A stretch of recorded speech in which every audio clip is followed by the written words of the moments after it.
I feel like Trump would like nothing more than to head fake Ron DeSantis. You know, Matt Dowd, humiliating his sycophants is his favorite game.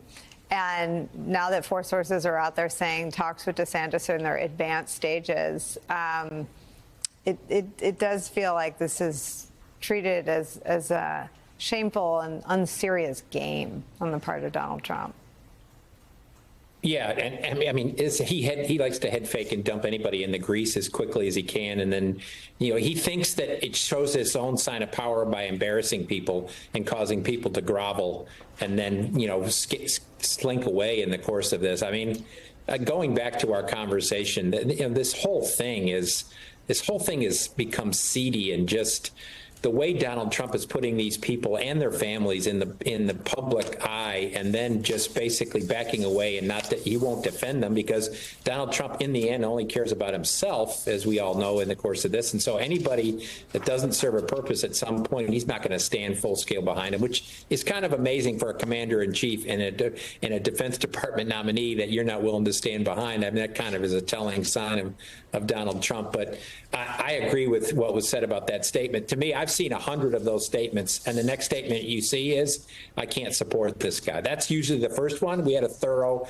conversation, and the next thing you hear is Joni Ernst has problems. So again, we don't know what's going to happen. I do appreciate everyone refusing to get ahead of the story. One of the things that has happened, though, is that 4 sources close to Trump have floated DeSantis. Let me just show you a little bit of what Trump has said he thinks about Ron DeSantis. Ron DeSanctimonious has the poll numbers of a wounded bird falling from the sky. Somebody like Ron DeSantis cannot do it because he's owned and controlled by the globalist establishment, who always puts America last. They keep saying, oh, I think DeSantis can do okay with farmers. I don't think so. Based on polls, he's not doing okay with anything. The problem with Ron DeSanctimonious is that he needs a personality transplant, and those are not yet available. Maybe RFK Jr. is working on that. That's where we are. Well, I think that Governor DeSantis would most likely have a much easier time getting confirmed than Pete Hegseth.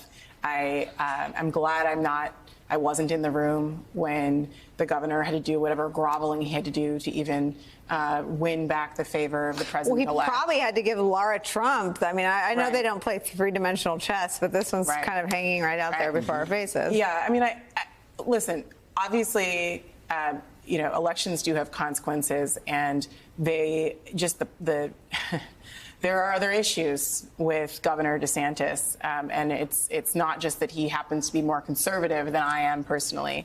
I think that his policy in Florida and his remarks about diversity, equity, and inclusion, about Black Americans, about gay Americans should give people pause when you think about him leading the American military, which is an extraordinarily diverse institution. And that is not something that we do to be nice. That is, I think, Paul will tell us, that is something that makes the country stronger from a military perspective.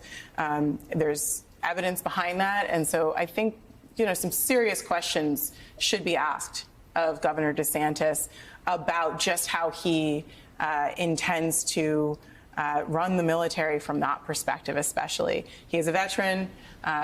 You know, he would make a lot more sense in many other ways in terms of character than Pete Hegseth. But this is not encouraging to me either.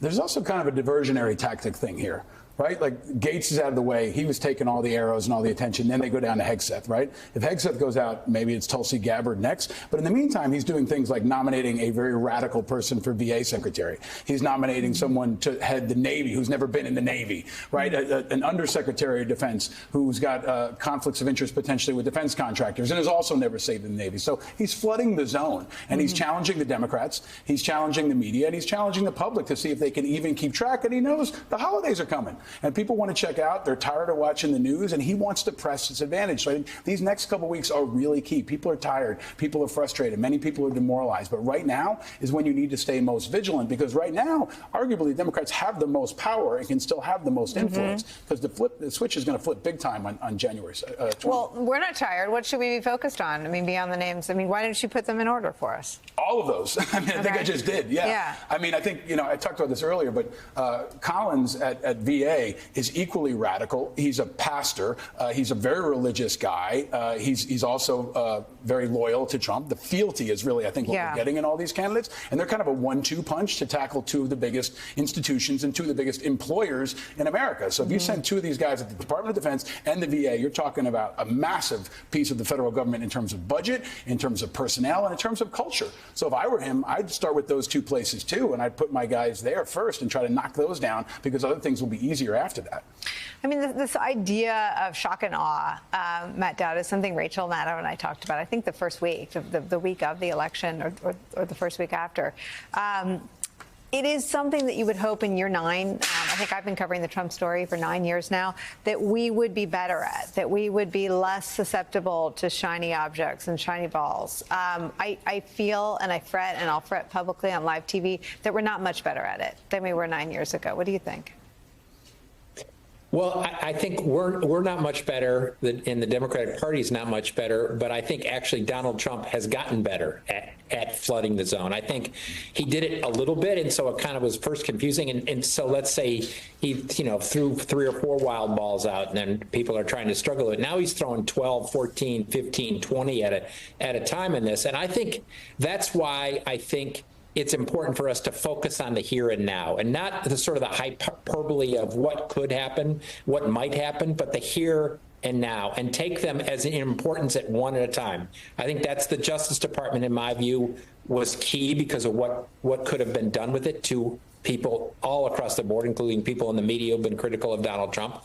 That was done, and enough Republicans stood up. I think the Secretary of Defense is another one. I think Tulsi Gabbard being in charge of the intelligence services, in my view, is if we just sort of don't say all of it's bad, everything's bad, and he's about to do a bunch of bad things 6 months, a year from now, or whatever, I think that's when we get confused. I think we have to focus on the here and now and take it, not 20 at a time, but one at a time, and what in an importance of order of what matters.